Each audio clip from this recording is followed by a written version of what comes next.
Hello again guys, welcome back to the channel. In today's video we are back to take a full review look at the SimWorks Studios Quest Kodiak. Hopefully some of you will already have seen my preview video on the Quest Kodiak, where we took the aircraft out for a spot of island hopping around the Caribbean. Those of you who have already seen the video will know that I'm a big fan of the aircraft, so really looking forward to taking it on another flight. As I say, today's video will be a full review, so we'll be looking to carry out a brief tour of the external and internal modelling and texturing of the aircraft. We'll then carry out a full startup, a full flight, landing and shutdown, and finally we'll close up the video with my overall thoughts and opinions on the Kodiak. Once again, I have another flight for you today that I'm hoping you'll enjoy. We're going to be taking the aircraft from Kathmandu, where we're currently on the ground, over towards Lukla, which of course is up in the Himalayan mountains. We have some nice scenery for Kathmandu Airport, courtesy of Troglodytes from flightsim.to. We're also going to be using the Orbx Himalayan mesh for the flight. It's a little bit hazy here on the ground in Kathmandu currently, but otherwise, as I say, it should make for hopefully a very interesting and certainly a very scenic trip. In terms of our routing, we're initially going to be tracking out towards the east off the Kathmandu VOR. We'll pick up the Lamidada NDB, and then we'll track up the valley inbound towards Lukla. As mentioned, the SimWorks Studios Quest Kodiak is a really excellent little aircraft, so once again, I do hope you enjoy the flight. If you do, please consider giving the video a like and subscribing to the channel. If you have any comments or questions for me, you can leave those down in the comment section below, and as always I'll do my best to answer them. You can see from the shot in front of you, I would say that the aircraft holds up very nicely visually. I think it looks pretty photorealistic under certain lighting conditions. Anyway, we'll continue with our tour of the external model and texturing before we head inside the aircraft. So as I say, I really like the external modelling and texturing of the SimWorks Studios Quest Kodiak. I think the aircraft looks very realistic, particularly under certain lighting conditions. Obviously in terms of design, the Kodiak a little bit of a baby Cessna Caravan. Not an aircraft that I'm really all that familiar with, so I'll leave you to judge in terms of the modelling accuracy. But certainly in terms of the level of refinement to the model, very nice, very clean edges. One or two rough points around both the internal and externals of the aircraft, but overall pretty flawless modelling. The level of attention to detail as well in terms of the modelling, really nice. You can see we have the little vortex generators on the leading edge of the wing there. Other nice features such as a very nicely modelled beacon light, 3D fuel caps on the wings. Coming down to the pilot's door, again really excellent levels of modelling. I think we've got a wing light there, and the handle even cracked up there with the door opened internally on the aircraft. The texturing is every bit as good as the modelling, again very crisp, very nicely done. I think the PBR effects are really nice on the aircraft as well. I think that's what gives the aircraft its photorealistic look. The Hartzell logo there on the prop, very high definition, very easy to read. And the metallic texture there on the prop spinner, again I think really spot on. All of the doors on the aircraft function, they all operate via click spots from the internal model. And the internals of the aircraft look excellent both from outside and inside. We'll obviously take a bit of a closer look at the internals shortly. Overall though, as I say, I'm a big fan of the Quest Kodiak both in terms of modelling and texturing. There's really not a whole lot to fault. Again, there are just a couple of lines that perhaps could use a few more polygons, but otherwise a pretty flawless model. One aspect to the aircraft which I really like, and it's very intangible, very hard to describe, but overall it does feel quite solid. It feels like a real thing, as opposed to some sim aircraft which do feel a little bit lightweight, a little bit ethereal. In short, the SimWorks Studios Quest Kodiak, one of the best models I think I've seen in the sim to date. Internally, much the same story really high level of attention to detail, very nice texturing throughout the aircraft. The aircraft only comes with a G1000 option, I believe that's true to life for the real world Kodiak. I know that's not everyone's cup of tea, myself included, but overall it fits in quite nicely with the Kodiak and it's pretty seamless in terms of its operation. The aircraft seems to work flawlessly with the NXI mod as well, which is great to see, and obviously that ramps up the realism quite a bit when it comes to the G1000 in the sim. The Kodiak is one of those aircraft, it's really great fun to operate. The pilot's seat is a great place to be sitting within the sim. The default camera angle for the pilot's view seems to be pretty spot on, and again overall the Kodiak just very immersive in terms of the way it looks, the way it feels. Systems wise, the Kodiak is surprisingly comprehensive. Almost everything in the cockpit seems to work as it should. Certainly running through the normal checklists, everything seems to be functioning correctly. In all honesty, I'm not entirely sure whether or not the Kodiak earns the study level moniker. Again, the systems seem to be very comprehensive. I'm not entirely sure how much is going on in the background and behind the scenes. Certainly there is more than enough there to accurately represent the Kodiak and to have a very convincing and in-depth flying experience. Once again, the level of detail throughout is exemplary. Even the more hidden away areas, as you can see, everything modelled very nicely, texturing very crisp. You can even read the entirety of the warning label there on the fire extinguisher. The resolution is that high throughout the cockpit.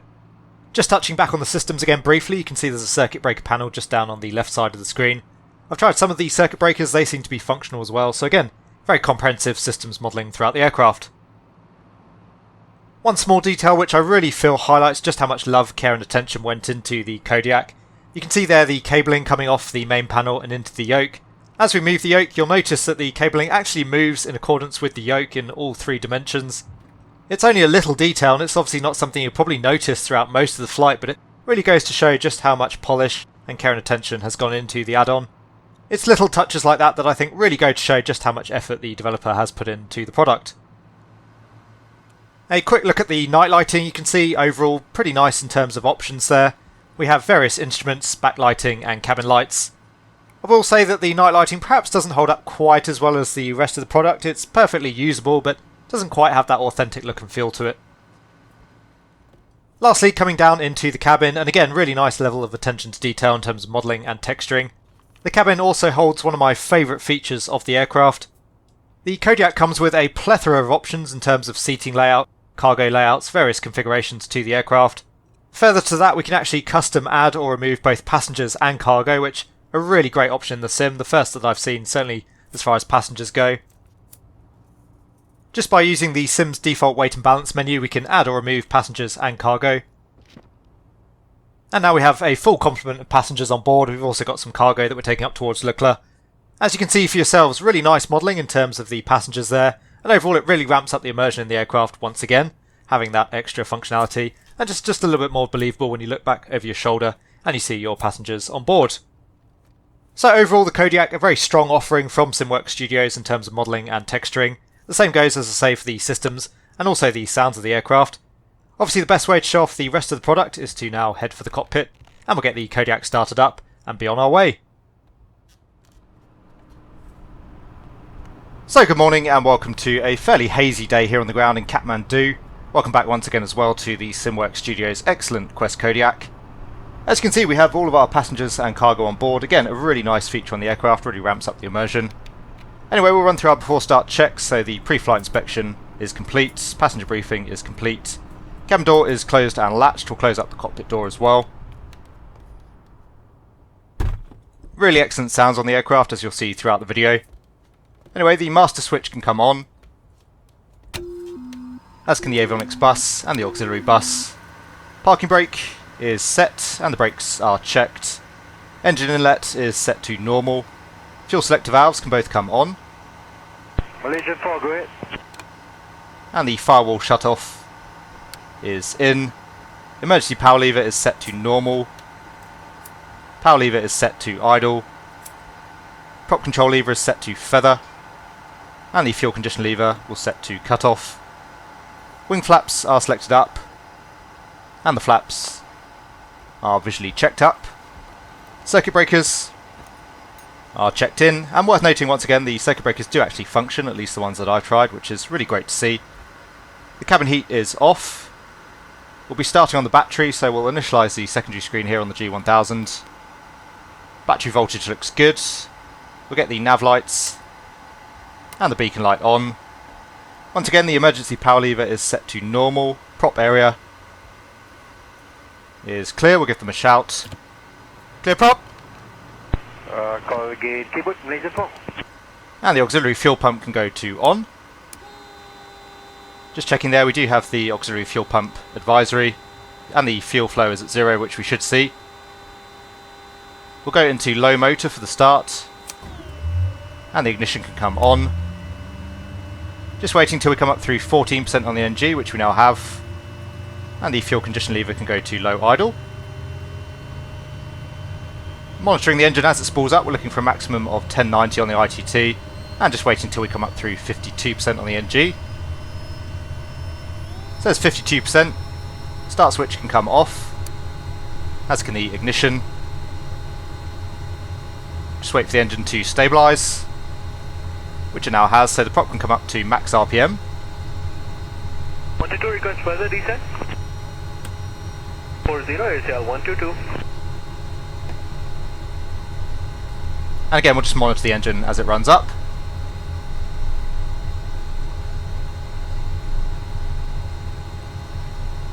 5 Baghdad. Standby 583, contact control east 1265 alarm.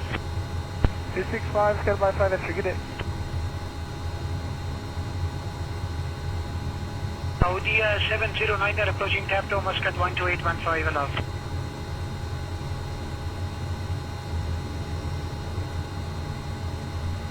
So it looks like we've had a good start there on the engine. The auxiliary fuel pump can go back to standby. Generator can come on, as can the alternator. We'll get the taxi light on. And we'll now set up the radios and the avionics for the flight. So we'll be tracking outbound initially off the Kathmandu VOR, which is 113.2. We'll tune that up. Call you 10 standby 583. And we have 113.2 there. We'll go to VOR1 on the CDI. You can see we're already picking up the Kathmandu VOR there. And we're looking to track outbound on a course of 118, so we'll set that.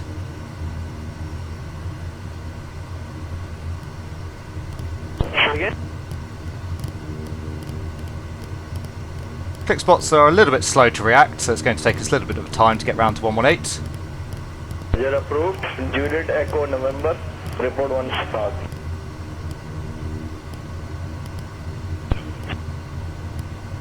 Now we have 118 set. We'll set the altimeter. So 30.15. Aerodrome elevation around 4,400 feet, that checks. And lastly we'll set up the autopilot, so looking to cruise over around 13,000 feet initially. Yes, go ahead. Assalamu alaikum, sir. Identified after position Pavin, direct Tanki, call Tell. And once again the click spot there, just taking a little bit of time to wind us up. 3928 AFM, sir. Present position, direct Tanki, call Tell.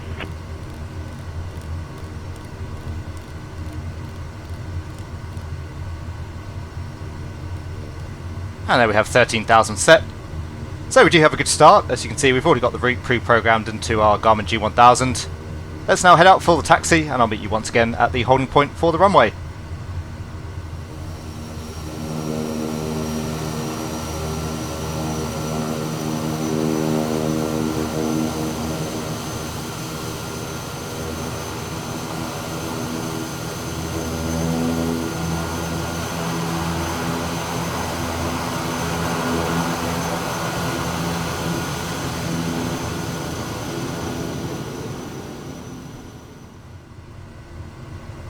Right, so we're now down at the holding point for runway 20. We're going to be taking an intersection departure this morning. Obviously with Kathmandu being an international airport, we've got more than enough runway here from the intersection for the takeoff. And you can see looking at the windsock there, slight tailwind off runway 20 as well, but we're going to take that today just to expedite the taxi time a little bit. Anyway, the before takeoff checks, the parking brake is set, seatbelts and shoulder harnesses are locked and secure, inertial reel lever is set to lock. Flight controls. Sir, negative. Present position, direct Tanki, call Tell.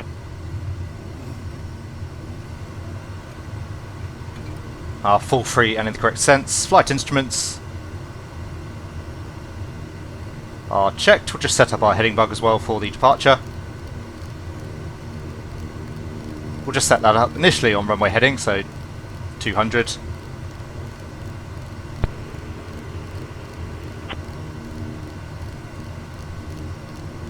How do you read? And that's really only one of my gripes so far. It would be nice if the controls were a little bit quicker in terms of selecting various parameters, but that may be a sim issue as opposed to a SimWorks Studios one. Anyway, heading bug is set, flight instruments are checked, auxiliary fuel pump can go on, fuel selectors are checked, they're both on, firewall fuel shutoff is in, fuel quantities are checked, wing flaps, we'll go with flaps 10 for the takeoff, and the flaps are checked. Power lever is set to idle, quadrant friction lock has been adjusted, engine inlet is set to normal, pitot static heat will take on, 44, Charlie, radio check. Avionics equipment Loud and clear. Cheers. is checked. Transponder is set to out. Dubai 10. CDI is set. Annunciators are checked, so it's just the engine inlet normal there, and the auxiliary pump on. Worth noting there's quite a lot of functionality modelled with the Kodiak and various cautions and warnings that you can have on the aircraft. Annunciators are checked, strobe lights can go on. We'll get the landing light on as well. We'll go to pulse, we'll get the taxi light off. Parking brake is off, prop lever is set to max RPM, and the fuel condition lever can go to high idle. Assalamualaikum, ASL 122, passing 222, descending 140. And again, just waiting for the engine to run up. With the condition lever set to high idle, the aircraft will start to move under its own power, as you can see. Right and direct Norman, RNP 07, right ASL 122, thank you. So we'll get ourselves taxied into position. We'll just hold momentarily and we'll head outside so that you can hear the engine sounds there, with the condition lever set to high idle.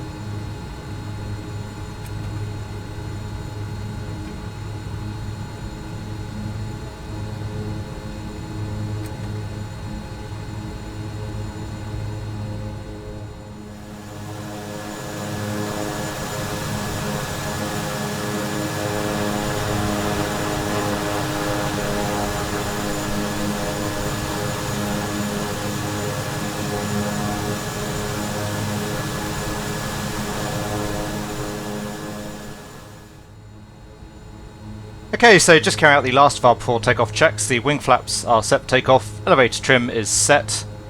Rudder trim wants to come all the way out to the right for the takeoff. Annunciators are checked. Engine instruments are checked. We'll just come out slightly on the range there on the nav display. And we're all set to go. Park brake can come off. We'll start feeding in the power. We're looking for a maximum torque of 1790 during the takeoff.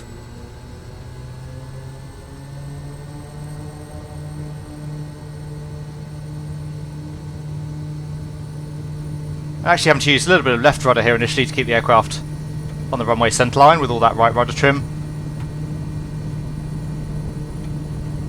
So power is set, T's and P's looking good, coming up through 65 knots. As soon as we're airborne we can release the left rudder.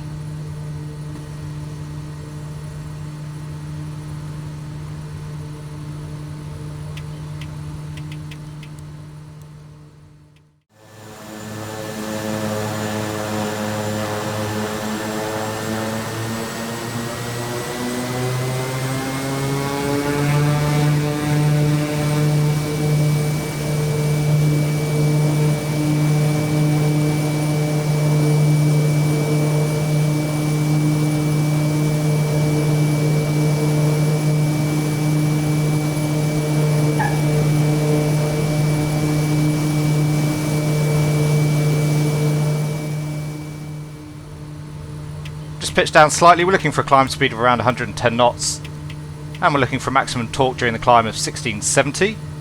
So we're all good there, doing 1521 foot-pounds of torque at the moment.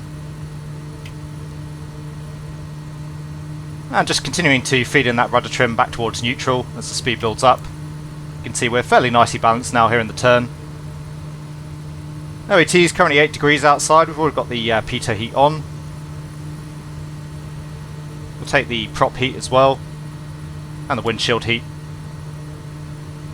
just until we're up through these clouds. And we'll come on to a heading of around 100 degrees, just to intercept us back onto the radial outbound from the Kathmandu VOR. Number cubic, startup approved, 4 kilo Foxtrot, Alpha level 50. As I mentioned during my preview video, overall the Quest Kodiak is a really pleasant aircraft to hand fly. It's very stable, also very smooth on the controls. Even in the cruise it's very easy to fly without the autopilot. And we'll just come slightly further left there on the heading. With all cautions, to report switching off. Looking pretty good there now for an intercept on the nav display. So we'll centre up the heading bug. And we'll just continue to fly manually for a little bit longer. Again, just to get a bit of a feel for the aircraft's handling. Engine temperatures and pressures looking good. Aircraft having a little bit of tendency to want to roll right wing down at the moment. We've still got some right rudder trim in there as well. Overall we're looking pretty balanced there if you look at the top there of the bank angle indicator. The two little triangles there denote the aircraft's balance. Anyway, the auxiliary fuel pump can go to standby now that we're in the climb. We'll get the landing light off. Pitot static heat is on. Engine inlet is set to normal. Looking good there on the airspeed. Torque is set. And the ITT is checked. So just coming on to our radial. Slightly offset from what we've got there on the nav display. Bangladesh 4040, flight level 370. Proceed direct to Keegan, squawking 4212. Rudder trim now almost back at neutral. And once again we'll centre up the heading bug.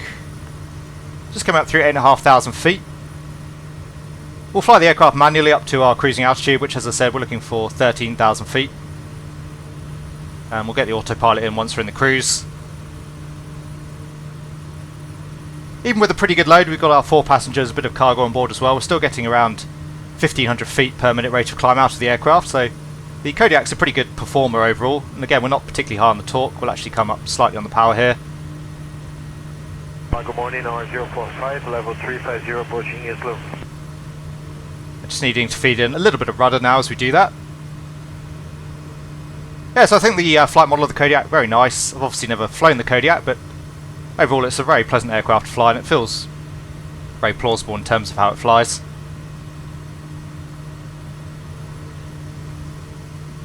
Anyway, as I said, we're out through the cloud now, so the prop de-ice can go off.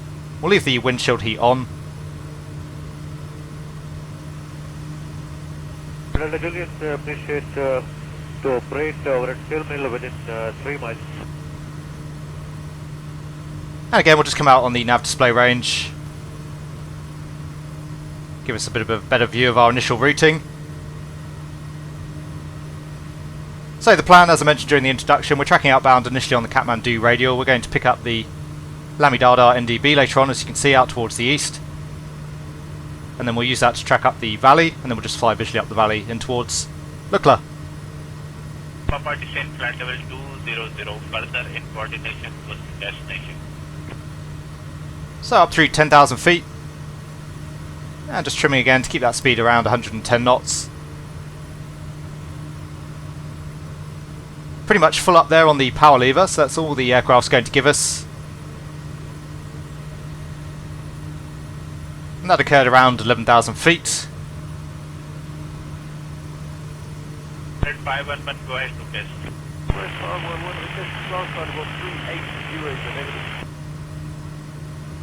Stand by.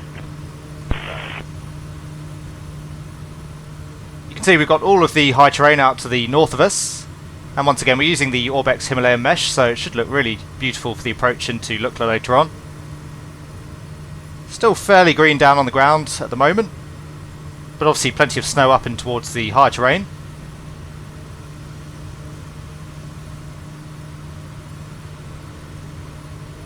Now we'll just get ourselves back onto a reasonable heading here, maintain the radial. Too busy enjoying the scenery.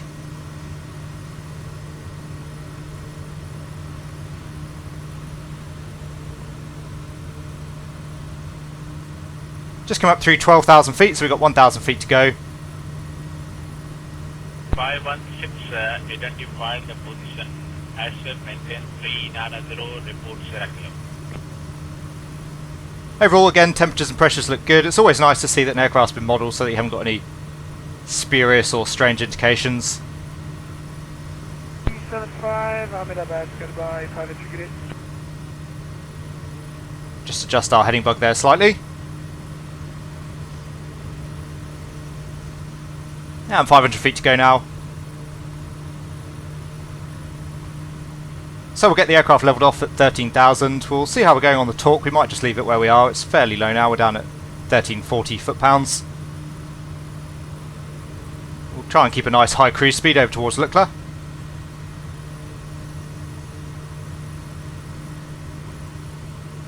And as I said, once we're in the cruise, we'll get the autopilot and see how it handles flying the aircraft. Seemed to work pretty well during my preview flight. Goodbye, 583, good afternoon, sir. Good morning, 350, position 7. So nicely trimmed out now for pitch, just adjusting that rudder trim again slightly. Really have to use quite a lot of rudder trim input to fly the Kodiak, it seems, to keep the aircraft balanced. It's quite a rudder sensitive aircraft. But then again, it's quite torquey as well in terms of the engine. So just centering up the heading bug. The flight director's on, we'll go into heading. And we'll go into out. Once again, we'll just trim slightly more here. Just to give the autopilot every possible opportunity to capture the modes nicely. We are maintaining 2000 at operation open. And we'll get the autopilot on. Your damper can go on as well. Goodbye, 583. So we have out capture. The aircraft seems to be tracking inbound towards the heading. And we'll just come slightly left again on the heading there to intercept the radial. So overall the autopilot seems to work quite nicely. We're doing 1330 more or less foot-pounds of torque. And that seems to be giving us a cruising speed of around 140 knots indicated. TAS is 176. In terms of our fuel flow, doing about 320 pounds per hour there at the moment. Anyway, nicely established in the cruise. We'll get the cabin heat on. A little bit cold down the back there at the moment, as you can see, so we'll get a nice comfortable temperature of 21 degrees set. 019er, design as per the chart from Nomis cleared for the RNP 07 right. Calling back established, aircel 122. So as I said, continuing to track outbound towards the east, up towards the Lamidada NDB. You can see pretty high terrain all the way en route, and then we'll be tracking out towards the north, of course, towards the really high terrain of the bulk of the Himalayas and of course Mount Everest. As usual, we'll head outside, enjoy some of the views en route. Should be pretty spectacular given that we're flying in the Himalayas, particularly with the Orbx mesh. And I'll come back to you again once we're tracking down the valley inbound towards Lukla.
So welcome back to the cockpit and the absolutely stunning vista that is the Himalayan mountains.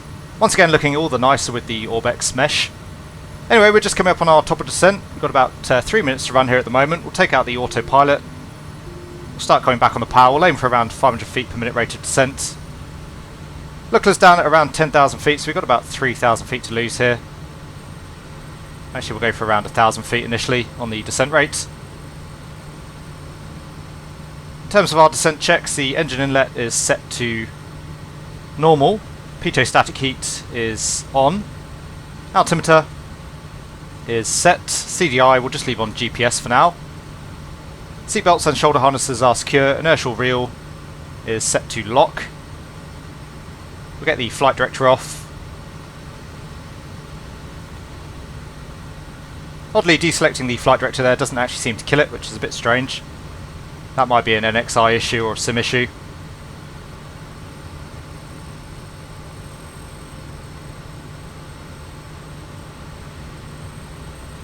We'll start running through our landing checks as well. We're going to get fairly busy in just a moment's time, so the fuel selector valves are both on. Fuel quantity is checked. Auxiliary fuel pump is on. Firewall fuel shutoff is in. Fuel condition lever is set to high idle. Prop lever is set to max RPM. And we'll just hold the checklist there at the wing flaps for now. We can start configuring once we're below 138 knots, but we'll maintain clean config for now.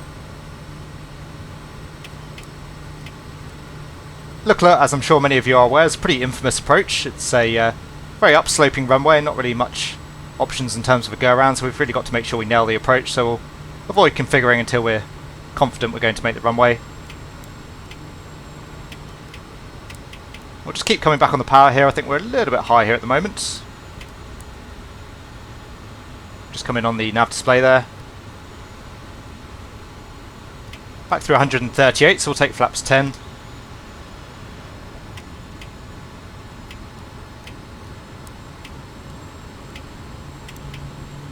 And down through 120 knots now, so we'll go flaps 20.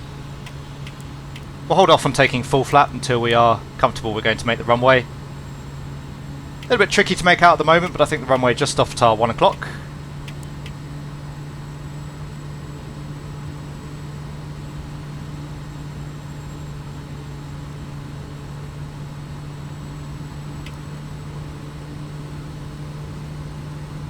And with that upslope, we'll see how we go, but we probably won't need the beta range on the prop for the landing. Should be fairly easy to get the aircraft slowed down.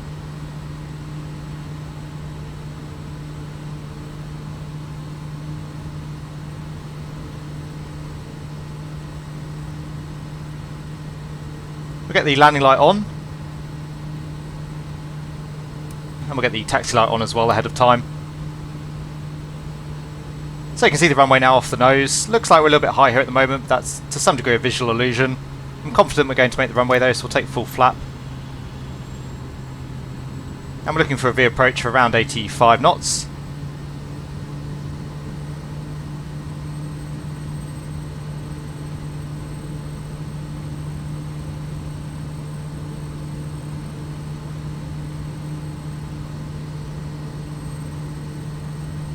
As I say, it looks as though we're a little bit high, but you really do have to be careful with upsloping runways that do tend to give the illusion that you're high when in fact you're not, and particularly at this sort of altitude. And again, with very limited options in terms of a go-around, we don't want to be getting low and slow.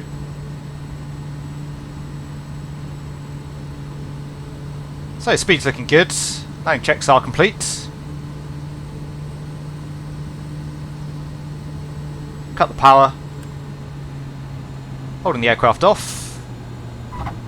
There's touchdown. We'll take beta range. Avoid giving the brakes too hard of a time. And we'll cancel the beta. We'll just let the aircraft roll over the top of the hill. And we'll vacate off to the right.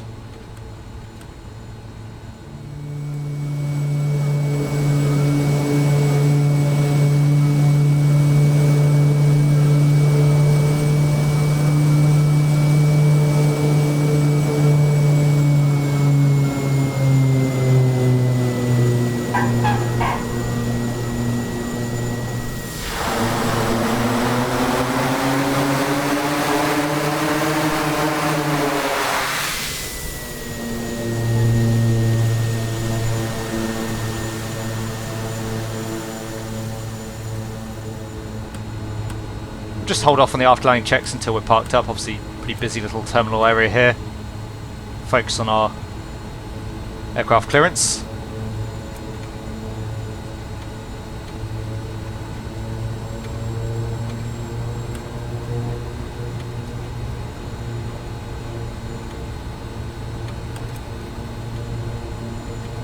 And the aircraft nicely parked up, the park brake can go on, wing flaps can come up,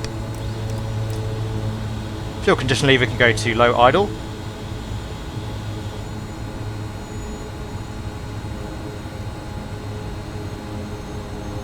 you have to be a little bit careful on the fuel condition lever there that you don't come too far back straight into cutoff. It's a little bit digital in terms of how it works versus the sim controls. So there's low idle, auxiliary fuel pump can come off, strobe lights are off, taxi light can come off as can the landing light, pitot heat, both of those are off, and for the shutdown checks park brake is set, environmental control systems are off, auxiliary bus switch is off, power lever is set to idle, prop control lever can go to feather. Using the Sims controls you'll only come back to low RPM, you actually have to physically move the prop lever into the feather position, which I gather is an issue with all aircraft in the sim currently. So prop is set to feather, generator and alternator can come off. Just waiting on the ITT to stabilise. Looks to be pretty stable there, so the fuel condition lever can go to cutoff.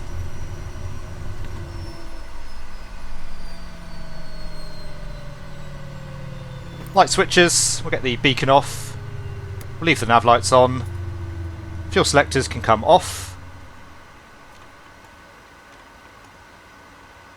avionics master switch is off, and the master switch can come off. We'll get the cockpit door opened up, and we'll get our passengers disembarked here on the ground in Lukla. So there you go guys, I hope you enjoyed our Lukla run in the SimWorks Studios Quest Kodiak. Once again, I think a really excellent product from SimWorks Studios. Certainly one of the best that we've seen in the sim to date. With that in mind, I'm actually going to keep the conclusion of this review fairly short. I think you can see it's a very strong offering from SimWorks Studios. In terms of negatives for the product, not really a whole lot that I can offer up there. I suppose really my only major gripe with the aircraft, no onboard tablet available, which obviously we generally expect now from an add-on. I will say that it's not really necessary, as obviously we can add or remove our passengers and cargo via the weight menu. The chocks seem to function as a result of the aircraft being shut down. But that being said, obviously an onboard EFB can make things a little bit more accessible, certainly easier to use. So it might be nice to see such functionality added to the aircraft in the future. The one slightly frustrating aspect of the aircraft, I mentioned the click spots. Operating the G1000 can be a little bit slow in terms of making selections, but again I'm not sure whether that's a SimWorks Studios issue or a default G1000/NXI issue. And finally, not really a negative per se, but worth mentioning, the aircraft's actually going to come in two separate packages. You can purchase the wheeled variant, which you've seen of course in the flight today. There's also going to be a float plane variant of the aircraft. You can purchase each package individually and each aircraft will work in its own right, so not really a major issue. But I know it might be a little bit frustrating for some having to make two purchases. And it does mean that purchasing both aircraft to essentially own the full package does add up to be fairly expensive. Although, as we'll discuss in just a moment's time, I think overall the costs are very justified. There are still one or two details to be ironed out with the aircraft, for example the elevator trim not currently showing on the G1000. I believe that's a limitation though of the current G1000 display as opposed to anything else. Anyway, that's about it in terms of my negatives for the product. Overall, once again, a very strong offering from SimWorks Studios. Really in every aspect of the product, pretty excellent. Modelling and texturing top notch, the aircraft flies very nicely.